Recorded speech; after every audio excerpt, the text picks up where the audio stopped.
In this video, I'm going to show you how to target cellulite on your hips and thighs. Most people spend hours at the gym doing exercises to try to tone those areas and without any results. It's extremely frustrating. And that is because of this one simple fact. It's not the fat. That jiggly stuff on your hips and thighs is actually not fat. No, it's one of two things. Number one, it's a lymph situation where there's a lack of lymph drainage. The lymph nodes that you have it's like an extra circulation through the body that there's like these little nodes that accumulate through your neck. You have lymph nodes through here for the immune system. You have them through the abdomen. You have them on the thighs. They're all over the place. And they can create a lot of inflammation and soreness when you press in them. So a lot of women that have a stagnant lymph situation in that area, it looks just like cheese. It's like a kind of a jiggly type fluid retentive thing. Now, I study a lot about planting and growing vegetables and things like that. And I ran across this book by this farmer slash physiologist slash chemist. He wrote this book in 1932. And he's talking about growing corn, and having a huge problem with the corn's drainage system or the lymphatic system in the corn stalks, and having all these diseases with the lymphatic system of plants and vegetables. And I was like, wow, that's interesting. What's causing that? And then he goes on to talk about if there's no potassium in the soil, the plant's drainage system becomes blocked, it becomes a problem. And I'm like, oh, that's interesting. So I took that information and I wondered if it was the same in our human bodies, that if you were to consume more potassium, I wonder if that would push some of the fluid out. Well, guess what?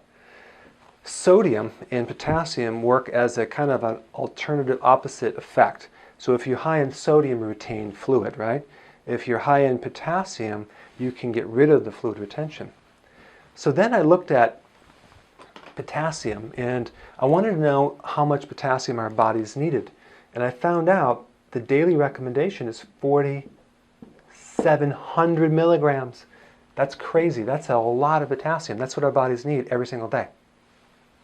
So then I compared what people consume per day, and I found it was something like a real small, like less than 1,000. And you might say, well, I eat bananas, right? Bananas have 300 milligrams of potassium. Well, guess what? You need 4,700. You'd have to have 12 bananas a day. So right there, that told me that hardly anyone is getting enough potassium.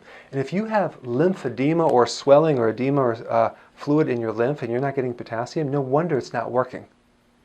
So a real big tip would be to start to spike up your vegetable content to get enough potassium to push some of this fluid out, because it happens in plants. Why wouldn't it happen in our own body? Potassium is a real hard mineral to get too. So you would have to consume about 7 up to 9, possibly 10, depending on your size, cups of vegetable to get your potassium. So here's what I recommend.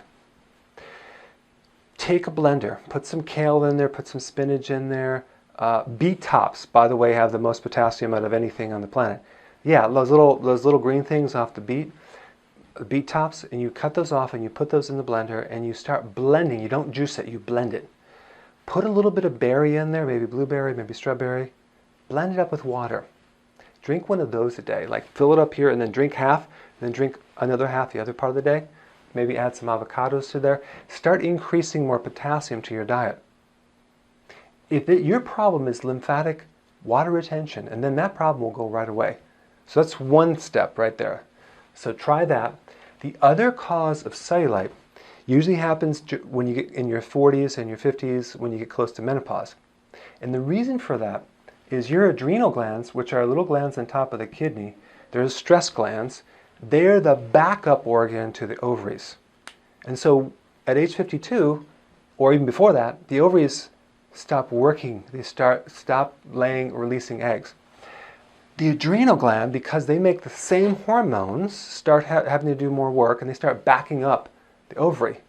If they're stressed out going into menopause, that's when you have a lot of problems with weight gain after menopause, hot flashes, and etc.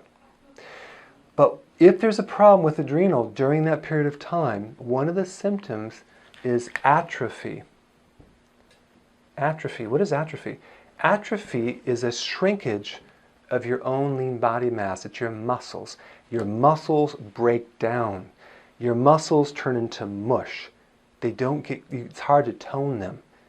So you can have either, that cellulite could be a fluid situation, or it can be an atrophy situation where you have loss of muscle, not because you're not eating proteins or exercising, simply because hormonally it's very destructive on your protein.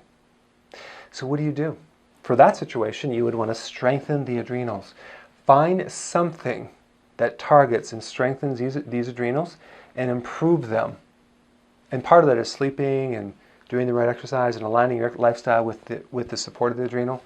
But this is what I'm trying to say is I'm trying to say, instead of just trying to burn off this so-called fat on your hips, why don't you just fix the adrenal? It's a lot easier.